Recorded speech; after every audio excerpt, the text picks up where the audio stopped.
Hi, I made a promise to myself that I'm not gonna make a review of the game until I finish it, so I'm gonna finish it today. I hope so, at least. Let's start this shit. I need to just beat the final boss, and that's it.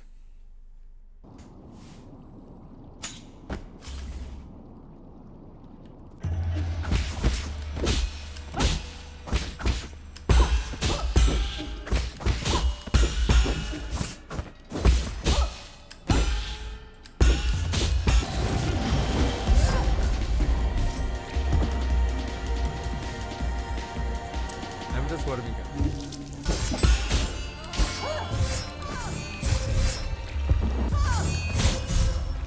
What the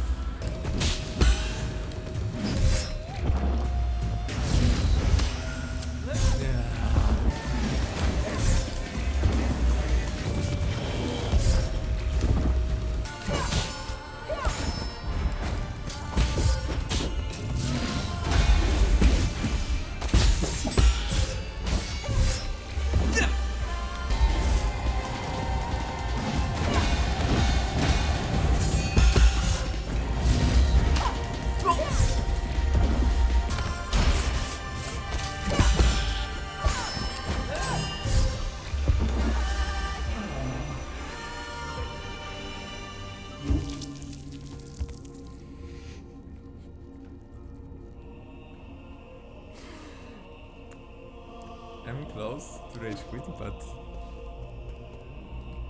no, I'm gonna beat her. Hi, it's me, your favorite internet boy. Today I will go back to 2024 to answer a question: what was a true game of the year? Officially the game of the year was Astrobot, a Mario ripoff that everyone forgotten about at this point. Unofficially, most players agreed that Black Myth Wukong should be the game of the year. But what if I told you that another game came out last year that deserves this title even more than Monkey? I think I know which game I'm talking about. And who the hell are you? I'm just you, but better, because I am a cat. That's very interesting. Anyway, the game of the year title definitely goes to that Asian chicks with physics. No, I mean, the physics are pretty good, but no. Muscle guys with big guns? No. A slavery simulator? No. A death simulator? No. That's not even a game. A brothel simulator with furry chicks? Definitely not. I'm out of ideas. You see, the answer is very simple.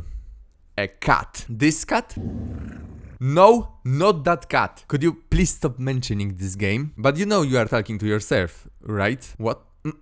Anyway, I'm talking about a Taiwanese cat. What Taiwanese cat? And that's a good question. This is one of the games I was really looking forward to, and when it came out, I waited for reviews from other YouTubers I was still watching at that time, and I didn't get them. That's when I realized what a complete joke YouTube gaming has become. But instead of whining into oblivion, I decided that if others weren't going to cover good games, then I have to.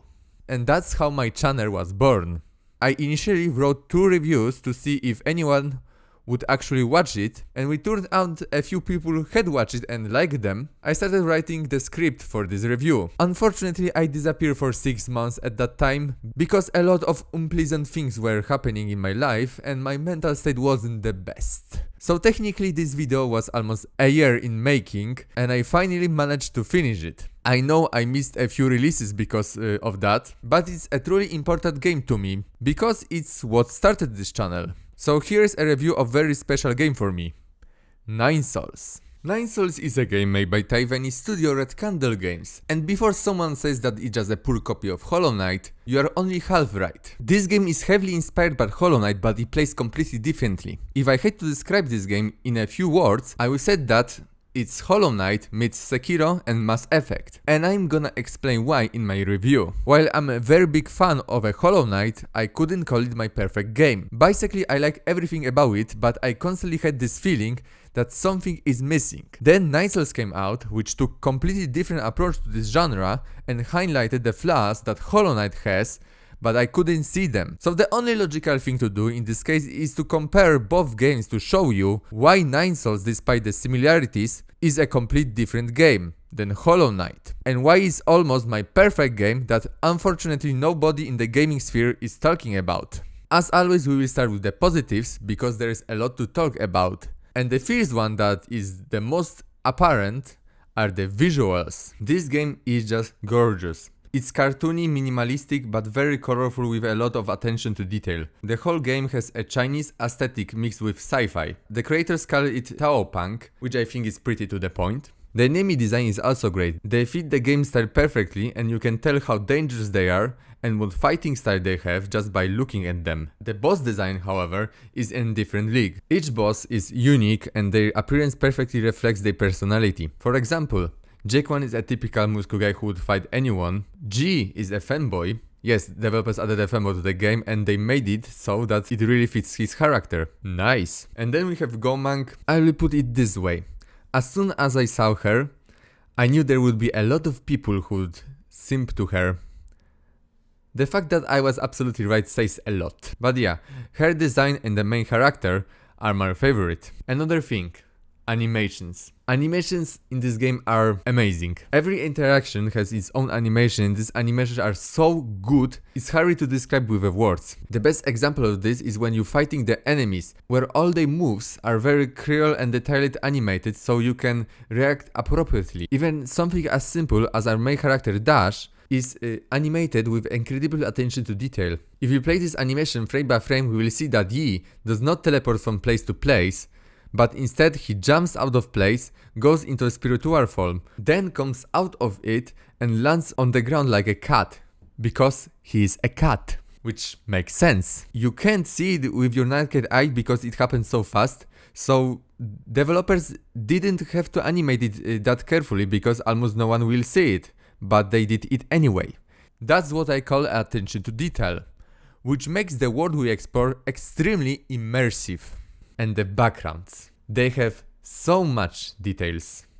Like really a lot of details. They are so eye-catching and the movements are perfectly synchronized with the music. Pervert, you're a cat, so your opinion doesn't count. Speaking of music, the soundtrack is equally amazing and it's really specific because the songs in this game are definitely not designed to be listened to on their own, but to be used as a background music for the various locations, which they fit incredibly well.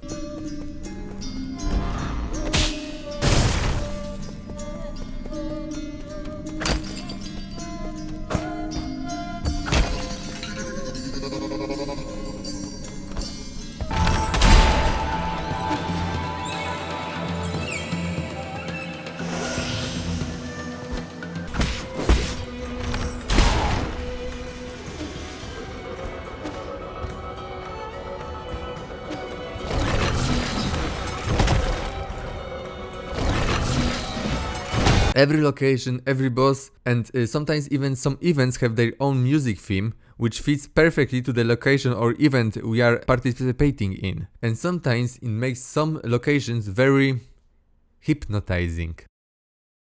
What? Nothing. I have no words left. Good. So let's move on to the next thing. If someone asks me to give them the single most obvious point where Nine Sols is better than Hollow Knight, I would answer with just one word. Combat.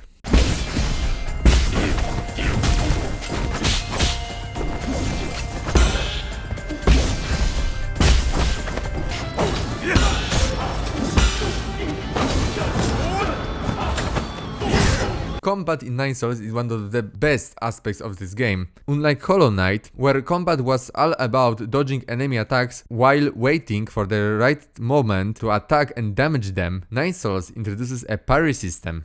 This is the part of the game that is definitely inspired after Sekiro, and it's very simple in concept. Enemies have three types of attacks: regular attack, medium attack, which manifests itself with a red strike and green aura, and a heavy attack, which is like a medium attack but without green aura. Each of these attacks must be deflected in a different way. To deflect a normal attack, we simply have to press a defense button at the right time.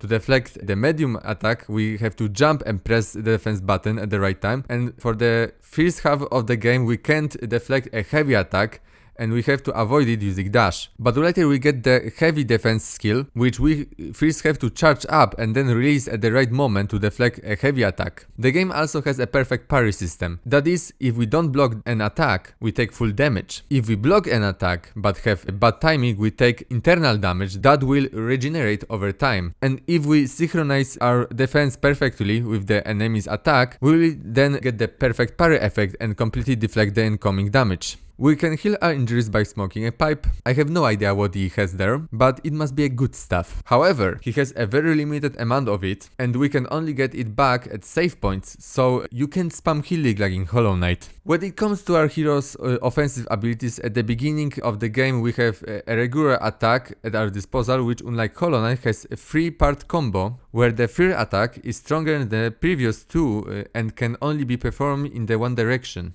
We also have a talisman that we can put on an enemy and detonate, which will deal critical damage to them. However, the talisman has a limited number of charges and we can get them by reflecting enemy attacks. We also cannot use the talisman recklessly, because after putting it on an enemy, you need a second to detonate it, and if something deals damage to us, the detonation will be cancelled and we lose the charge. Later in the game we also get the bow that is completely OP. This massive damage after upgrading the arrow one-shots most enemies.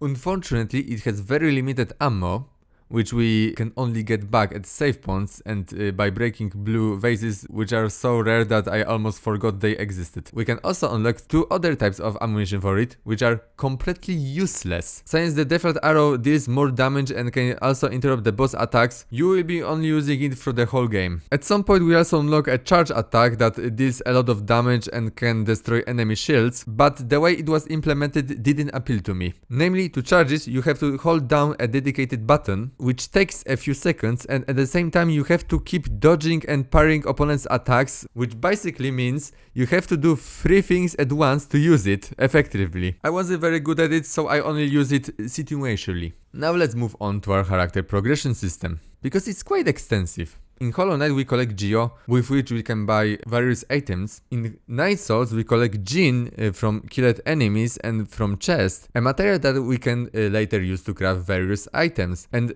upgrades using a 3D printer and crafting table. And just like in Hollow Knight, if we die, we lose our money and we have to go back to the place where we died to get it back. However, unlike in Hollow Knight, we do not only lose money, but we also lose experience point, because this game has a skill tree. We gain experience by killing enemies and by picking up Tao fruits from dead Solarians. After reaching the next level, we get a perk that we can use in the skill tree to improve or expand a given skill we already knows. We cannot unlock new skills in this way.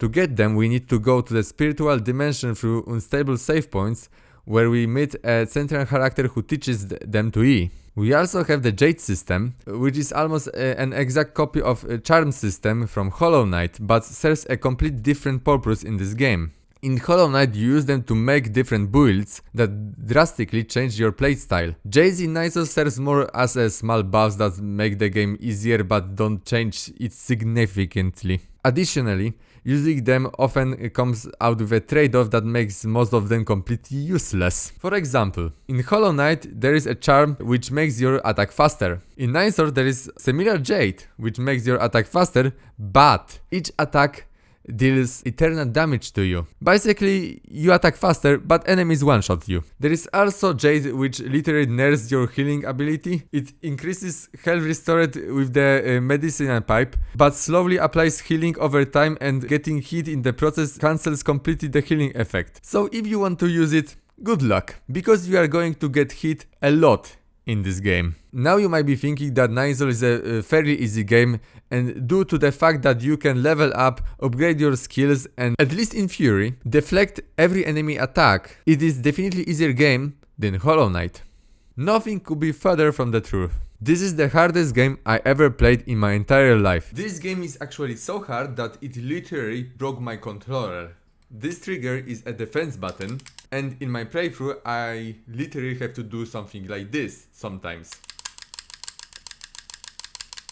And in the middle of my playthrough, this button just refused to work. I have to abuse it like that because of how the enemies are designed. The enemies in this game are incredibly aggressive and their attacks are very fast. They also don't log into an animation and can change the direction of their attacks at will, which makes it quite difficult to avoid their attacks and forces you to use a parry system to parry them. So if you suck at this, you will die very often. Of course, first enemies are very easy to defeat, but as time goes by and we move to the new locations, new variations of enemies appear with more unpredictable attacks and you only have a fraction of a second to choose the right form of parry to parrying them.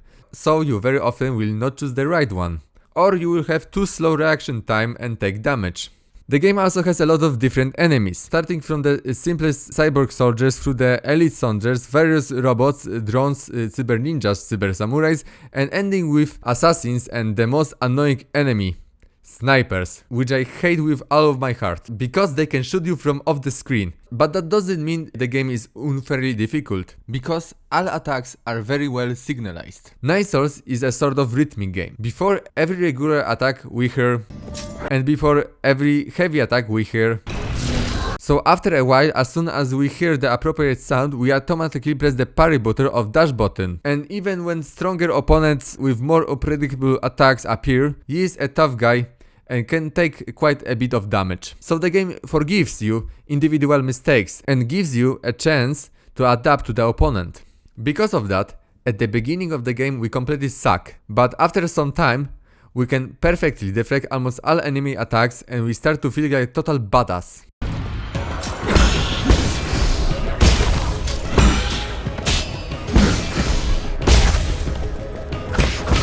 And then we encounter the first boss.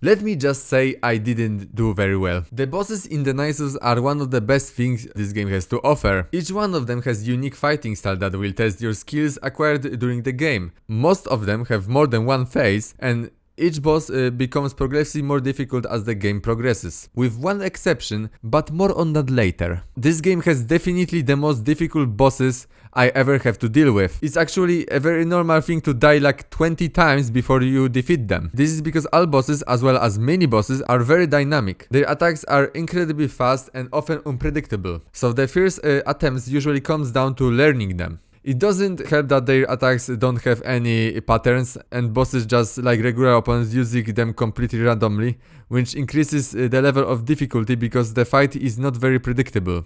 But at the same time, it makes it much more exciting. So the boss fights in this game are very hard, actually one of the hardest I ever had, but not to the point where you want to rage quit. Even though you will die like 20 times, you still don't feel discouraged because you know you can deflect all of their attacks and you are keep dying because you just sucks. But after a lot of tries, you will finally get it right and when you beat them, you feel like a real badass.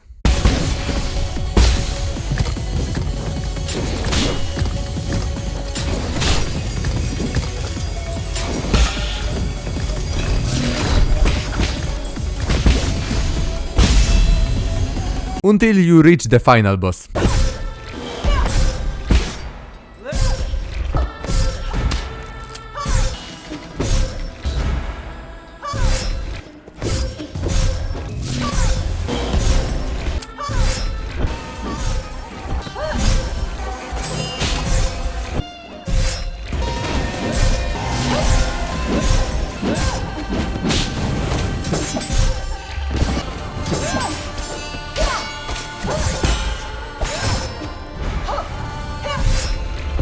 The difficulty then skyrockets, pierces through the atmosphere, it hits the fucking moon. This is the hardest boss I ever faced in my entire life. It took me like 3.5 hours to defeat her. I have no idea how many times I died there because I really don't feel like counting. A few dozens for sure, but I was so irritated that at one point I rage quit, took a 2 months break from the game, then came back to the game and after another dozen or so deaths, I finally killed that bitch.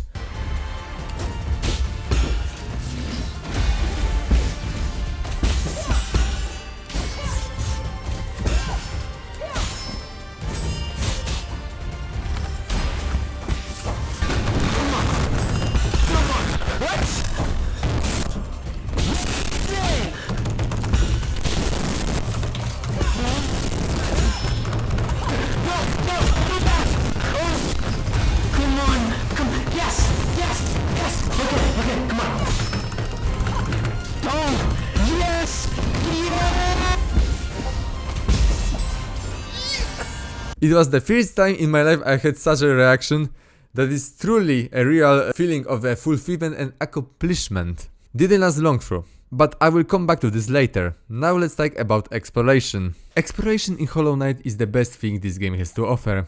The map is filled with the content, and wherever you go you will find hidden rooms, bosses, mini-bosses or various types of collectibles. You have a lot of freedom of movement, and as the game progresses you unlock new movement skills, thanks to which previously inaccessible places opens up to you, which encourages you to reveal already discovered locations. This was probably the only game in which at some point I started to microanalyzing the map, looking for potential secrets that I could have missed. Nine Sols, on the other hand, takes the opposite approach.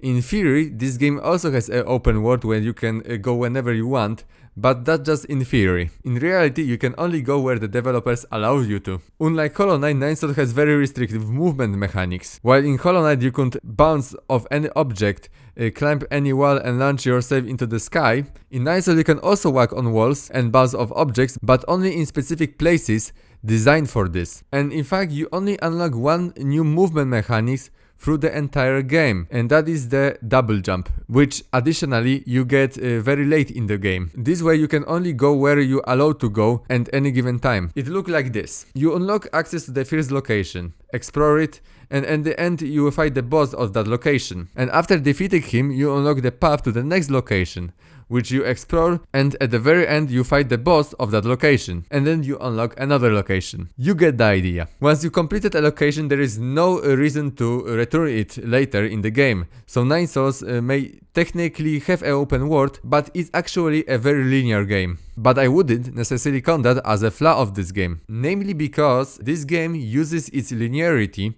to its advantage. Developers know exactly where you're going, so they can make your journey unpredictable. For example, when you encounter the second area, you notice something is wrong because for some reason this place is strangely quiet. And then this happens. 哎呀，คนโจลิมอี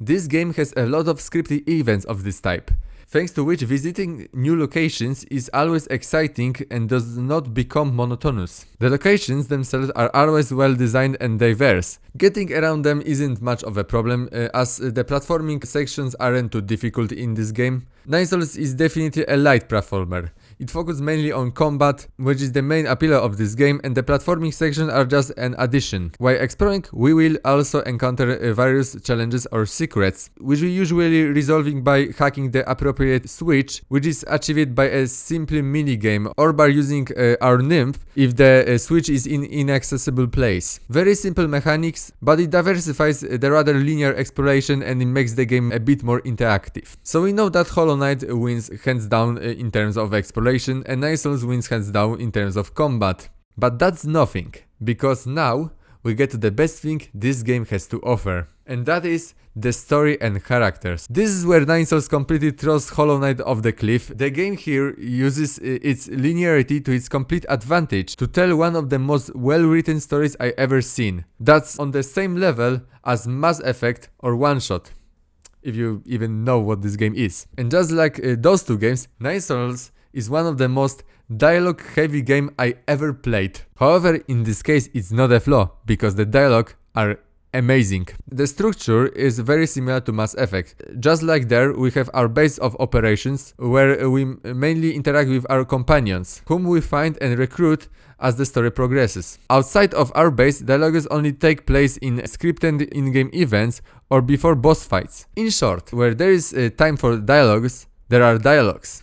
Where there is time for combat, there is combat. There is no such situation where the game pulls you out from the combat or exploration to suddenly present you with hour-long conversation. Additionally, the dialogues and characters in this game are so well written that we want to interact with them. More than once during the game, whenever I found a gift for Shaoshan, I was immediately like, you know, maybe I should go back to the Four Seasons Pavilion again and upgrade the arrow I never use. The boss can wait. Anyway, let's talk about the actual plot. The story begins with the rather brutal death scene of our main character Yi, who is thrown out of the cliff by the main antagonist Aegong. However, for some reason that is not clearly explained, Fusang takes Yi and regenerates his body. After many years, the process is completed and Yi is revived, but he is not in the best condition. Fortunately, he is found by a boy named Shanshan, who takes care of the protagonist until he regains his full strength. Then we jump forward in time to the ceremony where this happens.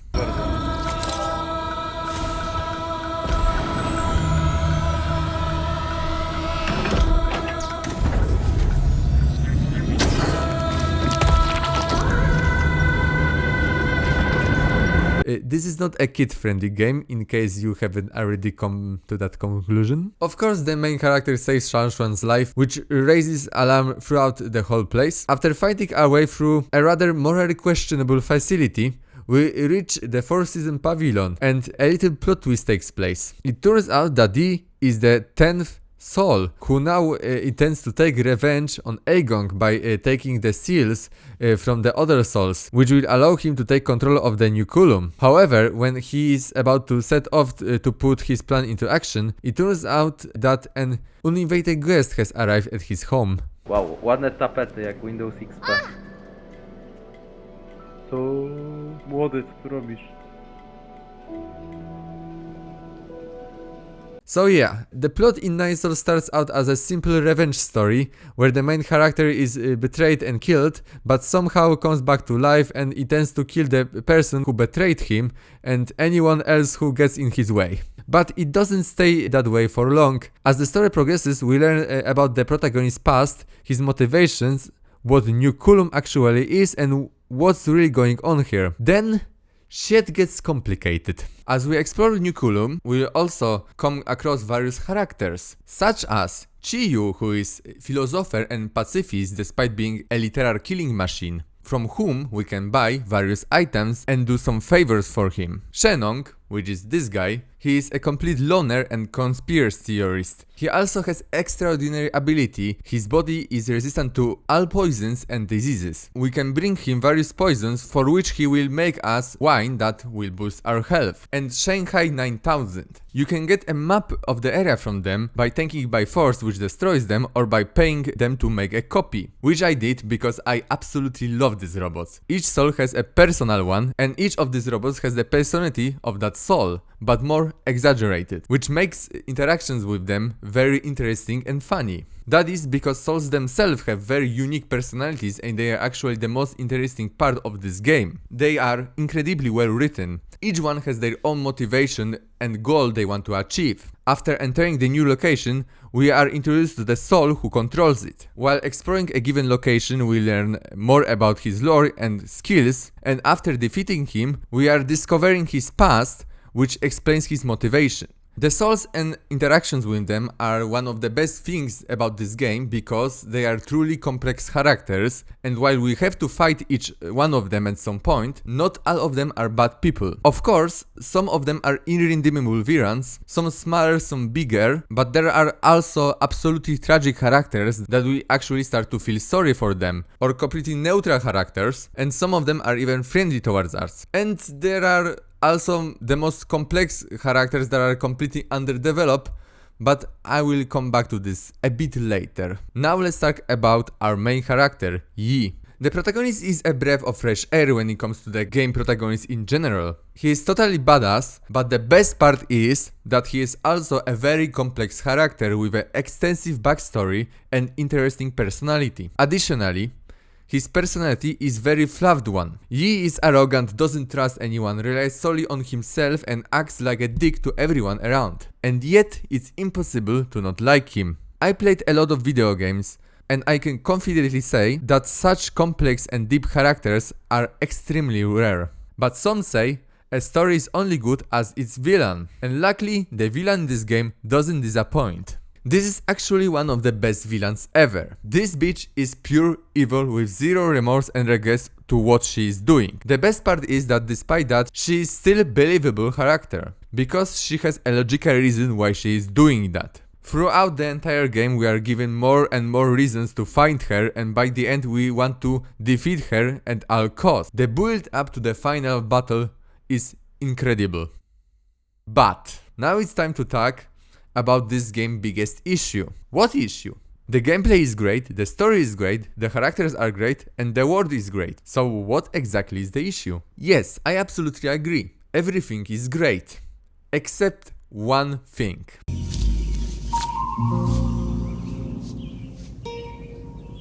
What the fuck is this piece of shit?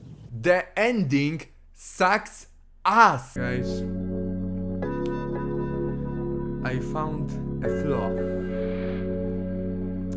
Pretty big one. This is one of the worst and most unsatisfying endings I ever seen. Dude, not everything has to have a happy ending. I agree, but it must be a satisfying conclusion to the story. Spec Ops The Line is a great example of a game where the ending is definitely not a happy one, but it's a perfect conclusion to the whole story. The ending in Night Souls is everything except that. It undermines the whole story and makes everything what happened meaningless. But I'm not going to lower my rating for this game because of that, for two reasons. First off, it's not the worst ending to the game I ever seen. Actually, it's pretty close to that, but Bioshock Infinite still stays on the first place. That's because ending in Night Souls at least makes sense. But second reason, which is the most important, I'm 99% sure this game will get DLC with another ending. And to show you why I'm thinking that, I decided to do what any normal person would do in my case, which was to turn into a Mossbag and analyze every single pixel of this game to find any clues as to whichever the developers are planning on adding any new content in the future. Well, actually no. I didn't even have to do that because the path to the good ending is already in the game, or rather it probably was in the game at some point and then was removed, and developers tried to cover it up. They did it quite well because an average player doesn't notice it during regular gameplay, but nothing can escape my ultra analytic eyes. To explain what I mean, I have to explain a bit of the story of this game. So there will be a minor spoilers now, but nothing major, so don't worry. So Solarians are being killed by a virus called Tiannao, let's call it a virus, which slowly destroys their body and turns them into flowers after they die. And our mission is to find a cure for it. Didn't you say, Ariel, that this game is a simple revenge story? I said shit gets complicated. Of course, as you can guess, we don't find it, but if you are observant enough, you can see that during the game, Yi gets almost everything he needs to create it. It turns out that humans are completely immune to this virus. What's more, during the story we will encounter Shenong, whose body is completely immune to all kinds of poisons. Why can't we combine Solarian DNA with human DNA and then develop a cure based on Shenong's DNA? Not only Solarians have the technology to do such things, but it turns out it shouldn't be a difficult task. While exploring Nuculum, we can collect various types of poison and give in to Shenong. In return, he gives us his wine, which increases Yi's life points. That shows that DNA of humans and Solarians is compatible with each other. So developing a genetic vaccine should be possible. Unfortunately, Paradox, I have to disappoint you, but you left out one small detail. None of our heroes have the skill to develop it. You are absolutely right, Paradox. Yi is a math genius and Kafu is an engineer. Neither of them has the skill to make this medicine. It would take a genetic engineering genius to pull it off. Unfortunately, the only one is Agong, but something tells me that Yi won't be able to get her to cooperate with him. If only she had a student with similar set of skill to do this. What a shame that such a person doesn't exist. Okay, on the serious note, why I can recruit her? She is the missing key to the good ending and the game won't even give me that option. Gomang is a farmer.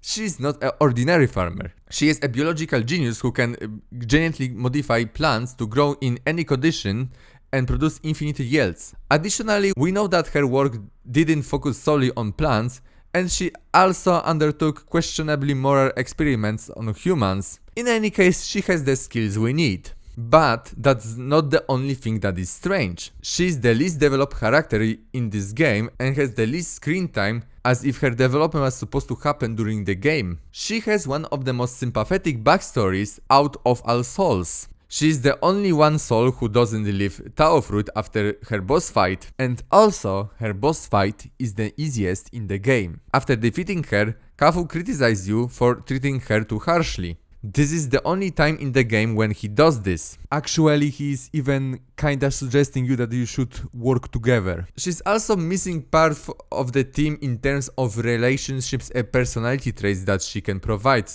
so to speak.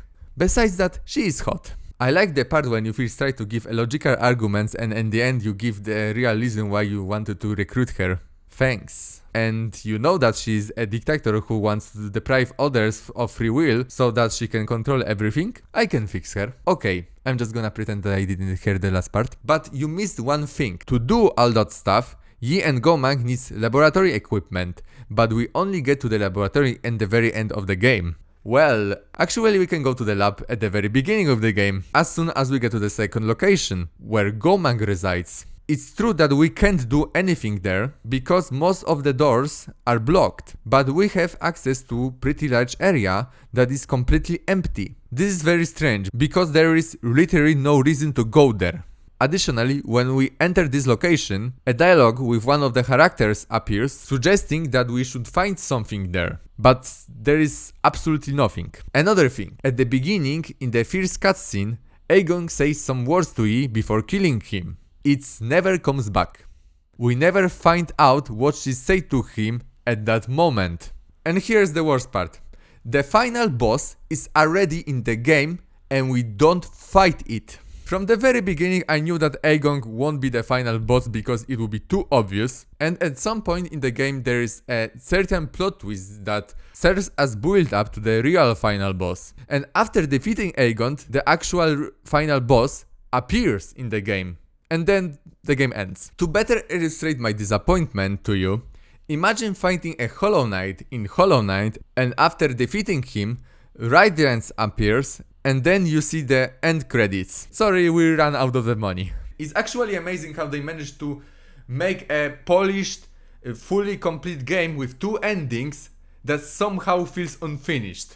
This is pretty impressive, to be honest. But that's not all unexplained things I noticed. There are many more. Why can roots recreate Yi body? What actually is that virus? Why can Yi absorb the energy of the flowers? What the hell is the unlimited realm? How these things are connected with each other? Why Gomang eats these fruits in the most sexual way possible? I wonder if she is good at giving blowjobs. So many questions that desperately needs an answer. There are way more things left unexplained or implied that have more meaning than they ultimately do, that I think of making a separate video about them, because I would have to spoil the whole game, which I don't want to do here. So let me know in the comments if you want such video. But I'm not going to blame developers for this, because I think they simply ran out of money to finish this game. Fortunately, it sold very well, so I hope it will get free DLC that restores the cut content. And for this reason, before we go to the conclusion, I will throw in some of my own suggestions for smart additions I would like to see added to the game. It is worth mentioning that recruiting Gomang to have sex to cooperate with her in developing a cure and saving the entire species from extinction, in one or another way, is not only necessary for a good ending, but also opens up possibilities for adding new gameplay mechanics. During the game we can upgrade all Yi gear and skills, but we can't upgrade Yi himself, except his health and damage sort of. But it would be cool if we could also upgrade rest of his attributes, like speed, health regeneration, damage resistance, and so on. Also, adding new fillings for his medical pipe would be neat. In the game we collect components which we can store and convert into currency. It would be nice if we could also convert currency into components. Also, adding idols for Yi when he stands without moving for a longer period of time would be a good idea. And the most important thing, fishing minigame. This game desperately needs more side activities and side quests, and this would fit in perfectly. Additionally, I found this fan art and now I want to do that in the game. Also, small side note, I would highly recommend commissioning Andromeda to do a soundtrack for at least a final boss. He's one of the most underrated artists in my opinion, and I think that if you combine his musical style with the game musical style, you would get a real masterpiece. Okay, I think I've talked about this game long enough. Time to get to the conclusion. In conclusion, Night Souls is a fucking masterpiece and go buy it. Now, this is almost my perfect game. And to be honest, the only downside to this game is that I want more of it. If other games only have such problems, the gaming industry would be in much better place right now. I give Night Souls 10 out of 10. Please finish the game. Alright, it's finally finished. This review took me much longer than I expected. I put a lot of work into it because I think this game deserves it. Additionally, I was experimenting with my style and had to re-record and rewrite a half of this review twice because I was not satisfied with the end results. So this is my most ambitious review ever and I'm now very happy with it. Never again. I'm done experimenting for now. So now that I finally finished it, I'm back to catching up on new releases. So the next review will be Silksong, and I have a lot to say about it. After that, we will see. Thank you for watching and have a nice day.